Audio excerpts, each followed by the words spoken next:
श्री गणेशाय नमः. श्री स्वामी समर्थ चॅनलवर तुमचं हार्दिक स्वागत आहे. तेव्हा अशाच अध्यात्माच्या गोष्टी ऐकण्यासाठी लाईक व सबस्क्राईब करायला विसरू नका.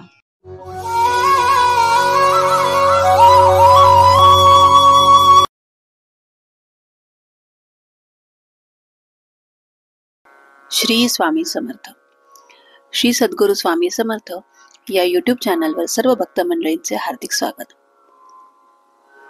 मार्गशीर्ष पौर्णिमेच्या दिवशी मृग नक्षत्रावर सायंकाळी दत्तांचा जन्म झाला, म्हणून त्या दिवशी दत्तांचा जन्मोत्सव सर्व दत्त क्षेत्रात साजरा होत असतो.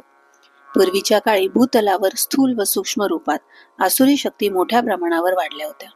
त्यांना दैत्य म्हटले जात असे. देवगणाने त्या आसुरी शक्तींना नष्ट करण्यासाठी केलेले प्रयत्न असफल झाले. तेव्हा ब्रह्मदेवाच्या आदेशानुसार वेगवेगळ्या ठिकाणी वेगवेगळ्या रूपात दत्त देवतेला अवतार घ्यावा लागला. त्यानंतर दैत्य नष्ट झाले. तो दिवस दत्त जयंती म्हणून साजरा केला जातो. या दिवशी दत्ताची मनोभावने उपासना केल्यास दत्त तत्वाचा जास्तीत जास्त लाभ मिळण्यास मदत होते. श्री दत्तात्रय दैवत हे खूप आगळे वेगळे आहे. त्यांची जन्मकथाही थोडक्यात मी तुम्हाला सांगते.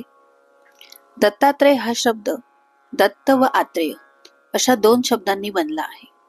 दत्त या शब्दाचा अर्थ आपण ब्रह्मच आहोत, मुक्तच आहोत, आत्माच आहोत अशी निर्गुणाची अनुभूती ज्याला आहे असा, आणि अत्रेय म्हणजे अत्री ऋषींचा मुलगा. श्री दत्तात्रयाच्या जन्माविषयी विविध कथा प्रचलित आहेत. मात्र या सगळ्या कथांमधून श्री दत्त हे अत्री ऋषी व माता अनुसूया यांचा पुत्र व विष्णूचा अवतार असाच बोध होतो. अत्री ऋषींनी पुत्रप्राप्तीसाठी वृक्षकुल पर्वतावर घोर तपश्चर्या केली. त्यांच्या तपाने सारे त्रिभुवन पोळून निघाले. अत्री ऋषींच्या या प्रखर तपाने संतुष्ट होऊन ब्रह्मा, विष्णू आणि महेश हे तिन्ही देव प्रकट झाले आणि त्यांनी अत्री ऋषींना तपाचे कारण विचारले. अत्री ऋषींनी त्यांना विनवले की आपण माझ्या उदरी पुत्र रूपाने जन्म घ्यावा.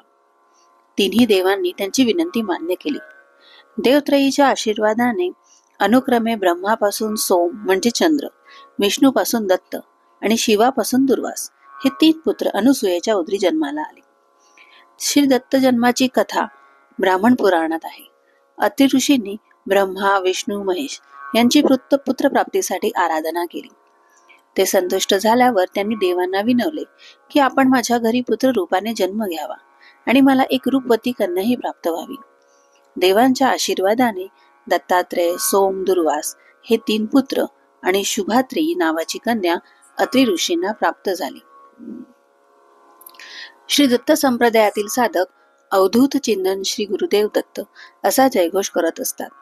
अवधूत हे दत्तात्रयाचे नाव असून या शब्दाचा अर्थ म्हणजे नेहमी आनंदात रमणारा, प्रत्येक क्षण वर्तमान काळात जगणारा.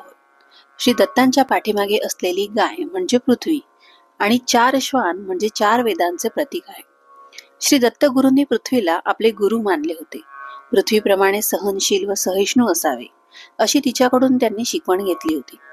तसेच त्यांनी अग्नीला गुरु मानून आपला देह हा क्षणभंगूर आहे अशी शिकवण अग्नीच्या ज्वालेपासून घेतली होती.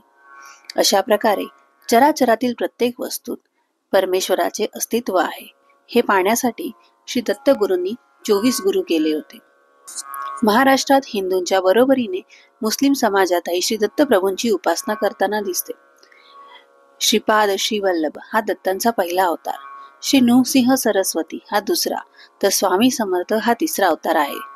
जैन पंथीय श्री दत्त गुरूंनी नेमिनाथ म्हणून पूजा करतात, तर मुसलमान फकीर म्हणून पूजतात.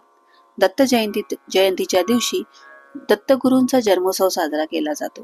गुरुचरित्राचे पारायण केले जाते, भजन कीर्तन आदी कार्यक्रम आयोजन केले जाते. अवधूत चिंतन श्री गुरुदेव दत्त. श्री स्वामी समर्थ.